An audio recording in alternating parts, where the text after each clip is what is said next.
Mrs. Betterton, and I'm here finally to read the last two chapters of Danger in the Darkest Hour. So I know that I said I was going to read yesterday, and I ended up having way too much fun this weekend, and so I was exhausted Monday after my class. So I came home to take a nap, and I did not wake up. So I took a good old summer nap, and I just slept right through the time I was supposed to read. So have y'all ever been so tired that you slept so long, and then you had to get up and have dinner and go back to bed? That's what happened to me yesterday. And today I was really, really busy. So anyway, sorry. I apologize for being late, but here I am. And we're going to read the last two chapters, chapter 13 and 14. So there's only two chapters left. And then I hope that some of you maybe have already read it and you're going to read it again. Remember, it never hurts to read the same book twice. Also, I hope also that you read at the end where it says more information about World War II.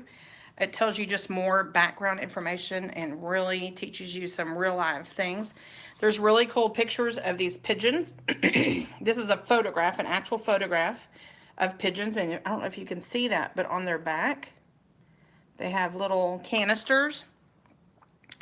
And that's what the secret messages would be in. So when they showed up, people would know to open those canisters and get the message. And then the other cool thing back here, it shows this is the kind of airplane. This is a real photograph of the type of airplane that Jack and Annie jumped out of, parachuted out of, that Teddy was flying. It says it's called the Westland Lysander. So that's kind of cool. And then let me show you one more thing. And I kind of mentioned this at one point. But when you are a little bit older, and for some of you who are going into third and fourth, you'll want to try to maybe read a book about this person. This is Anne Frank. She was a little girl. She was 12. And she wrote a diary. And you can go get it. It's in book format. And there's movies about Anne Frank.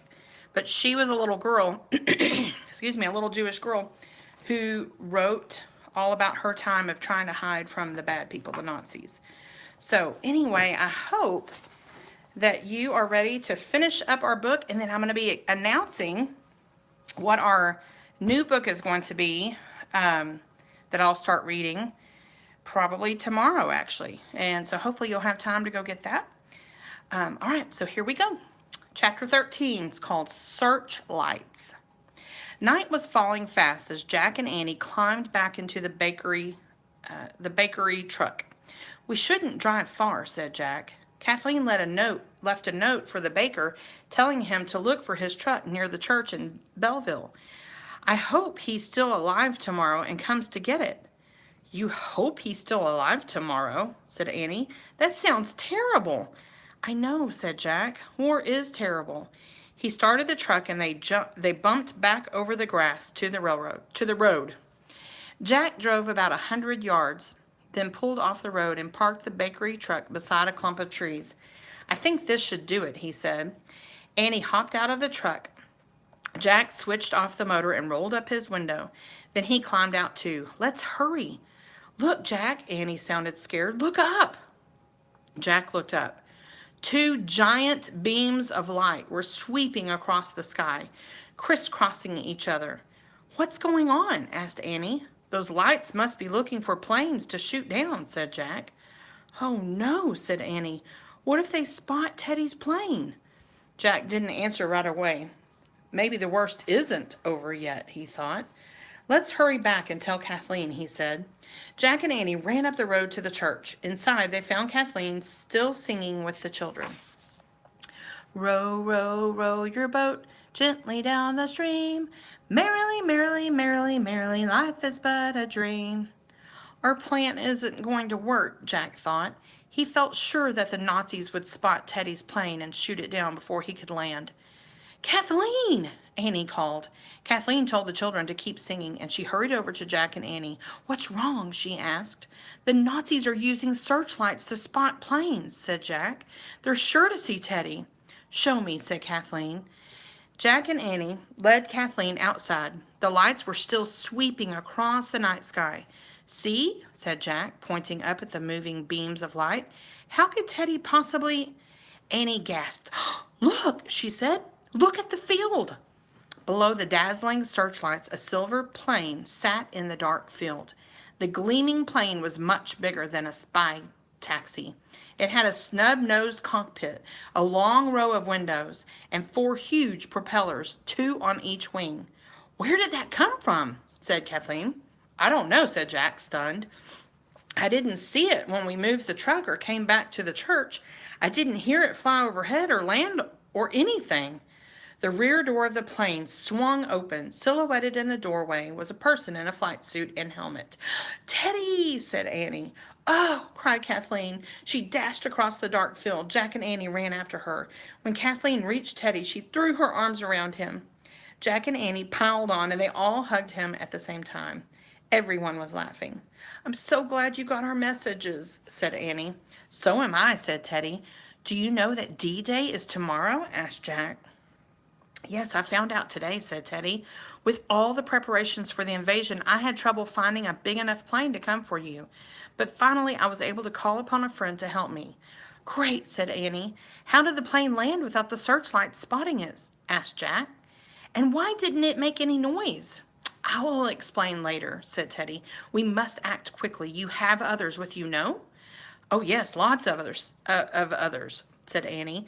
This way, said Kathleen. She grabbed Teddy's hand and pulled him toward the church. Kathleen rescued 10 little kids from an abandoned orphanage, Annie said. That's why she couldn't get out of France, said Jack. Oh, no, Teddy whirled around to Kathleen. I should have come myself to save you. Do not feel bad, said Kathleen. Jack and Annie have given me miraculous help, and all without magic. I have lost my powers, Teddy. I gather that from your message, said Teddy. That is why I sent you the wand, and... He stopped and smacked his forehead. Oh, no, I forgot, didn't I? You did, said Jack. But it's not all your fault. Annie and I forgot too until just before I jumped, and then it was too late. I am so sorry, said Teddy. It's okay, said Annie. You had a lot on your mind. No, it is unforgivable, said Teddy. Seriously, it's okay, said Jack. We managed. By then, they had arrived at the door of the church.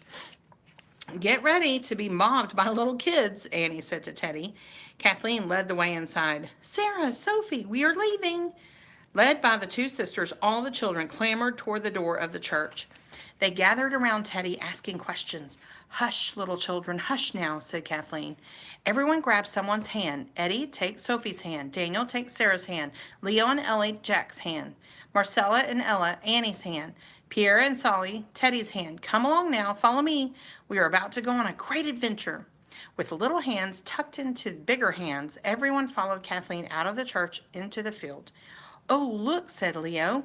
Pretty plane, said Eli. Yes, said Jack, walking with the 2 boys. Let's run. We're going to fly through the air on the silver bird. Gripping their hands, he ran with little steps so the kids could keep up. When they reached the plane, Teddy took charge. Big kids help small kids up the stepladder, he said. Kathleen lifted 2 preschoolers up to the rear door. Annie climbed up with 2 more. Sophie and Sarah each helped a smaller child. Jack held on to Leo and Eli and led them up the steps. Boarding last, Teddy squeezed into the passenger's cabin with Pierre and Solly. Then he closed the heavy door and latched it. Sit down, relax, everyone, he said. We don't have far to go. The little kids laughed and squealed as they scrambled into seats. Some of them jumped into Kathleen's and Annie's laps. Others climbed onto Teddy, and all chirping at once. Wait a minute, said Jack. Teddy, aren't you going up to the cockpit to fly the plane? No, as I said, I called on a friend to help me, said Teddy. He is the pilot. Oh, said Jack, but how did he land without our hearing him? And how did he get past the searchlights? Explanations later, said Teddy.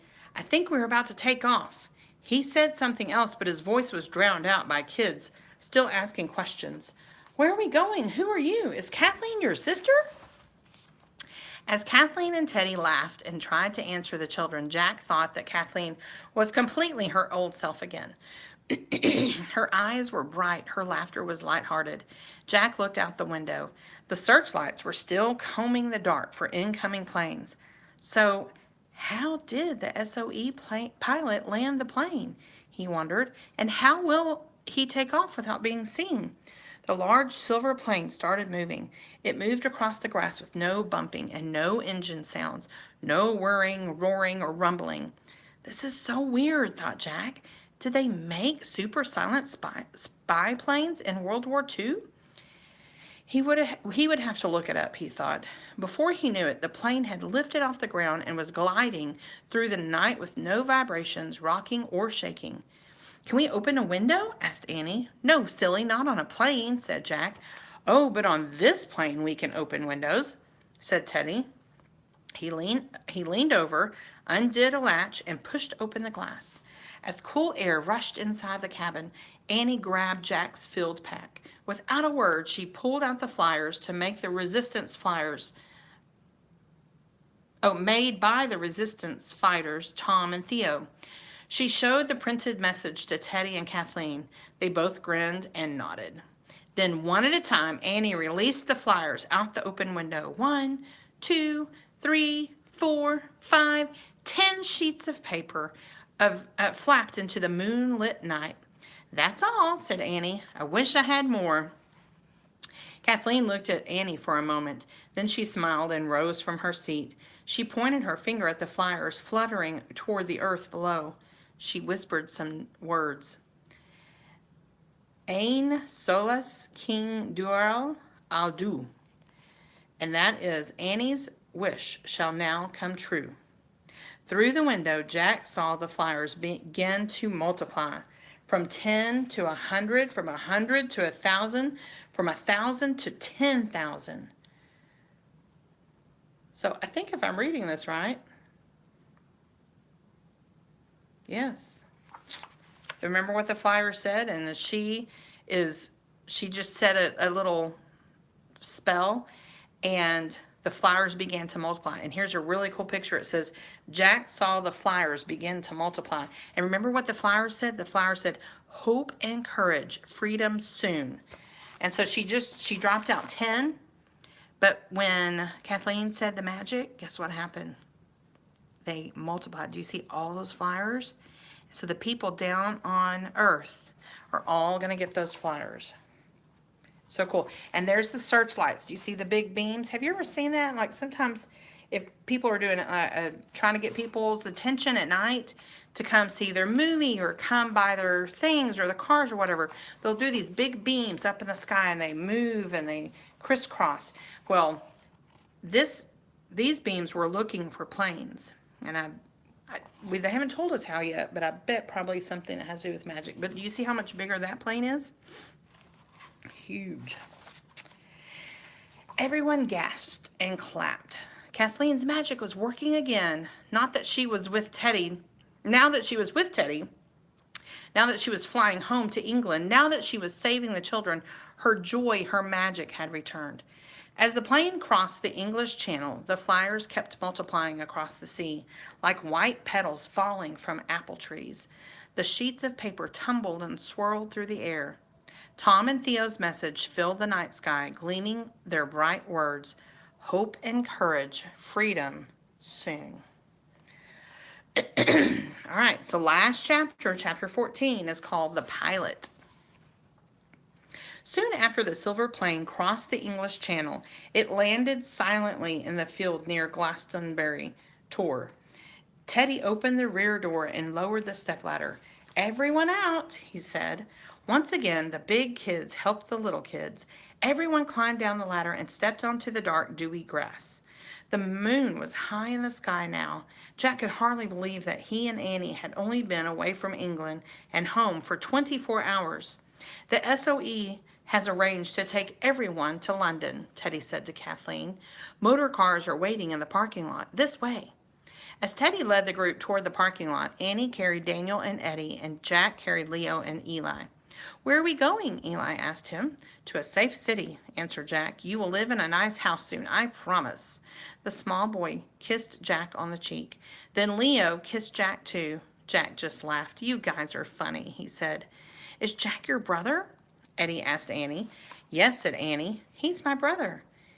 Is he the best brother in the world? Asked the tiny girl. Yes, he is, said Annie.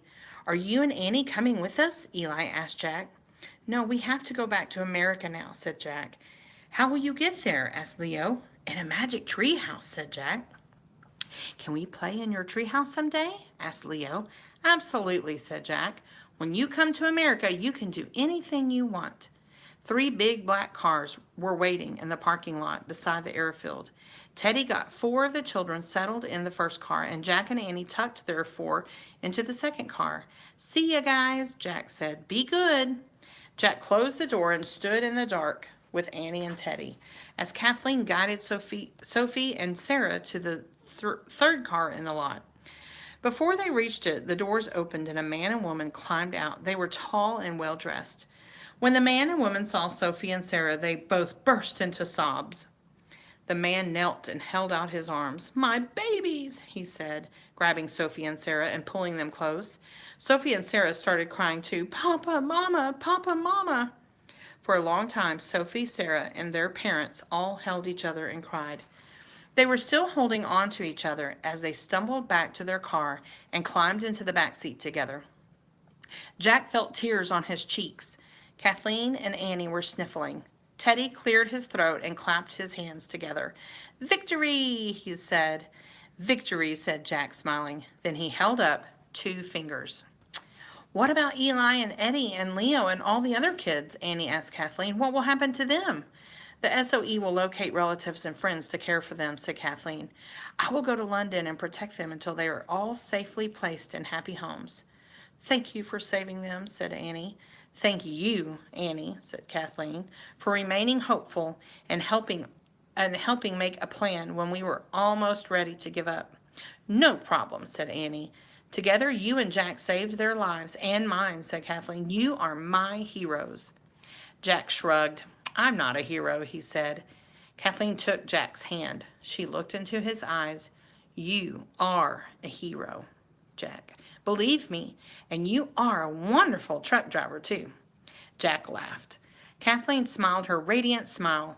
Well, until we meet again, farewell, she said. Teddy, are you coming? Yes, I will join you for the ride to London, Teddy said. Wait for me. Good. Kathleen blew Jack and Annie a kiss. Then she climbed into the first car. Teddy turned to them. If you have a minute before you leave, the pilot of the plane would like to see you, he said. Great, said Jack. He had lots of questions for that SOE pilot. Like, what kind of plane was he flying? Teddy, Jack, and Annie hurried away from the parking lot across the grounds of the ancient abbey. In the moonlight, Jack looked back at the landing field. The silver plane wasn't there. Where did it go? He asked, hurrying alongside Teddy. The plane! Ah, yes, the plane is gone, but the pilot remains behind. Teddy said mysteriously, Come with me. Through the misty air they passed the glistening pond and the sheep asleep in the grass. Just beyond a hedgerow were the ruins of pillars and archways. There, on that bench, said Teddy. Jack could barely make out a person sitting on a stone bench. The person's back was to them, and he was wearing a dark cloak. Oh, Annie said with a grin. Got it. Got what? Said Jack. Got the whole thing, said Annie. I just figured it out. She hurried to the bench and sat next to the man in the cloak. The next moment they were talking softly together. The man had a deep voice. Whoa, said Jack. Suddenly he got it too. He walked over and sat down next to Annie and the man. Hi, Merlin, Jack said as casually as he could. Good evening, Jack, Merlin said. The magician was wearing a black cloak with the cowl over his head. His long white beard shone in the moonlight. So, Teddy sent for you, Jack asked. Yes, said Merlin. And you knew how to find and fly a special military plane? Said Jack. No, said the magician of Camelot. I knew how to conjure a special plane to suit your needs. One that could carry 14 passengers and take off and land without being seen or heard. Cool, Jack murmured, still trying to sound cool. I know this was an especially difficult mission for you, said Merlin. You experienced firsthand what it means to live in constant terror. Yes, said Jack. You know what it feels like to be afraid to speak or move about freely, said Merlin. We do, said Annie. You have seen cruel people hunt down the innocent, even children, said Merlin. Jack and Annie nodded. But you overcame your fears in order to accomplish your mission, said Merlin. Teddy found two excellent recruits in the fight for freedom. There is no way I can adequately thank you, but allow me to try. Thank you, both of you, and I hope to see you again soon. You too, said Annie. Any time, said Jack.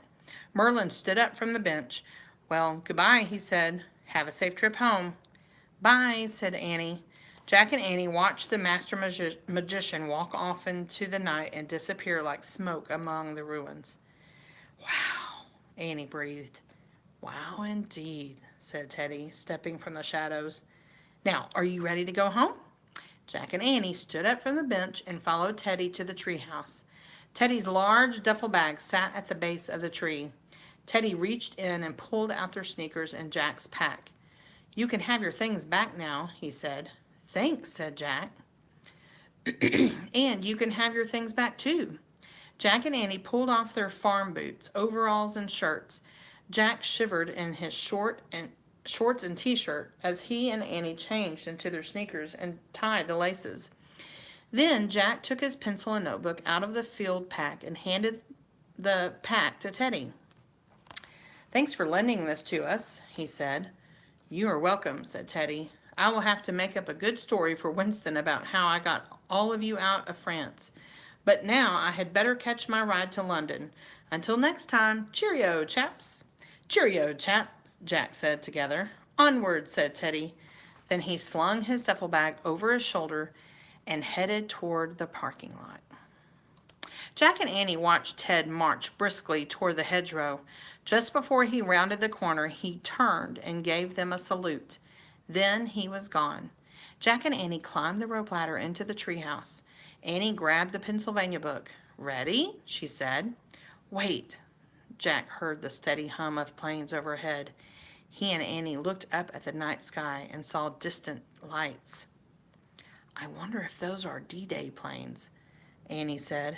Yeah, I wonder if they're heading to Normandy, said Jack. The planes kept moving through the night sky. More planes and more and more. It's time for us to go home, said Annie. Definitely, said Jack. Annie pointed to a photo of the Frog Creek woods. I wish we could go there, she said. The wind started to blow. The treehouse started to spin. It spun faster and faster. Then everything was still. Absolutely still. Frog Creek was warm in the summer sunset. Jack breathed in the smell of dry wood and green leaves. He felt as if he had never smelled anything so good and so safe. Nice, said Annie. Jack just nodded. His heart was heavy, too. His heart was heavy, too heavy to talk about all they'd seen and done. He picked up his backpack and climbed down the rope ladder. Annie followed. In silence, they started through the late summer woods, crossing in and out of the dark shadows. War really is a terrible thing, Annie said finally. Jack nodded. I don't understand it, said Annie.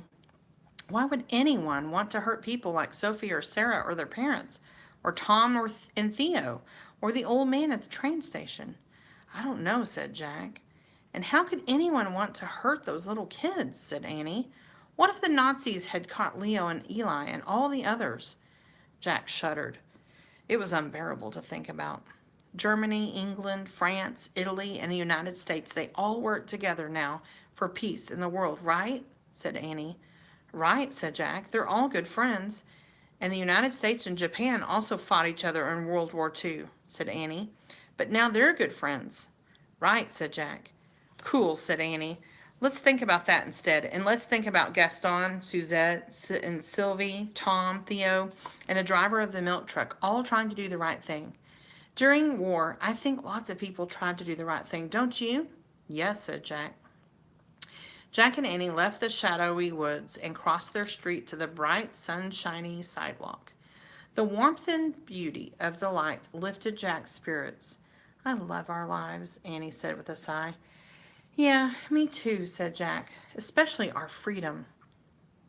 Like the freedom to ride our bikes to the lake and to the library, said Annie. The freedom to watch movies and eat popcorn and play Scrabble with Mom and Dad and cook outside on the grill and visit our grandparents and our great-grandparents. Yeah, a million things like that, said Jack. Right now, he had a whole new appreciation for the familiar, ordinary things of life. Jack and Annie turned into their yard and climbed the steps of the front porch. Before Jack opened the screen door, he looked at Annie. Hey, did you think the airplane pilot would turn out to be Merlin? He asked. No way, I definitely did not see that coming, said Annie. Did you? Not in a million years, Jack said with a grin. Then he headed inside their house. The end. All right. So, that was a good ending. I'm so thankful that he was able to get Merlin. And in the back of the book, they have a picture of what Jack and Annie and Merlin look like. And then there's Teddy and Kathleen, and there's Morgan Le Fay. That's the one that usually they deal with, but this time they dealt with Merlin. All right, that was such a good book. Thank you for reading with me, and I hope that you read that last little part on your own and learn more about World War II and some things about what really happened in real life. Of course, this is all based on what really happened. There really was a D-Day. There really was a World War II. There really were Nazis, and there really were people that they were mean to. But this book was fiction. That these characters are fictional. And so that's what I love about Mary Pope Osborne. She takes the fictional characters and she plugs them into real life what happened. So it's called a historical fiction. So, all right. Now, very quickly, I'm going to show you the next book that we're going to read. I might actually see today is Tuesday. So I think I'm going to wait and begin this book on Thursday. I'm going to begin this book on Thursday. So that'll give you a little bit of chance to go get this book right here. Okay. It's book number 51. Book number 51. And it's called High Time for Heroes. High Time for Heroes. Now, this is not in order. This is not in any kind of order. So I'm just picking ones that I have.